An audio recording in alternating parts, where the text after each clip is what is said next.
Mais je vais vous poser une question. Est-ce que vous avez vu LOL? Vous voyez ce que c'est LOL? C'est-à-dire pendant toute la série, il est passe-partout, il fait de temps en temps une petite pitchnette pour faire tomber un adversaire, et sinon il ne prend aucun risque. Est-ce que c'est ça votre stratégie? C'est pas très glorieux, mais c'est peut-être ça votre stratégie. Pas faire grand-chose. Nous nous sommes battus en hémicycle, nous avons voté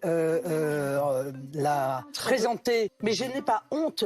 Nous faisons tout ce qui est en notre pouvoir, en transformant l'Assemblée nationale en ZAD. S'il vous plaît. Mais je crois que les Français ne souhaitent pas ça. Ils veulent de la fermeté, mais...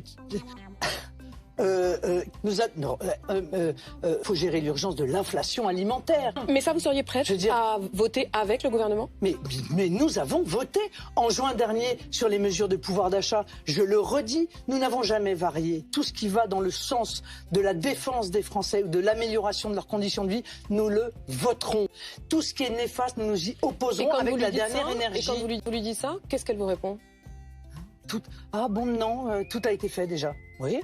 La TVA à 0% sur de produits de première nécessité. C'est exactement pareil pour les carburants. Nous avions sollicité sur les carburants à 5,5 pour leur vie sociale et pour leur vie professionnelle. Répondu ah non parce que ça pourrait profiter à tout le monde. Mais donc du coup personne n'en profite. Et encore aujourd'hui, les Français payent leur litre à 2 €. Mais ne peuvent plus. Le fait que mais bien alimentaire, essence... alimentaire, carburant, c'est-à-dire ce qui aujourd'hui fait s'effondrer le pouvoir d'achat des Français. Parce que moi j'entends d'autres candidats évoquer un blocage des prix, mais le blocage des prix, ça va entraîner quoi pour le coup? C'est ce que propose notamment Jean-Luc Mélenchon, oui, à 1,70 € oui, le carburant. Oui, mais il n'y a qu'un malheur, c'est que le pétrole, ça arrive évidemment par bateau. Par conséquent, si vous baissez le prix et que celui qui vend le pétrole ne rentre pas dans ses frais, eh bien, il va aller le vendre ailleurs. Donc, ce sont des mesures qui peuvent avoir des conséquences beaucoup plus lourdes pour les Français que, en réalité, la cause qui les suscite. Elle ne ressent pas l'urgence que vivent les Français. Urgence, pouvoir d'achat, même mais modérément optimiste sur la décision du Conseil constitutionnel.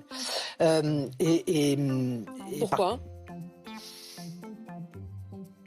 Parce que je pense que...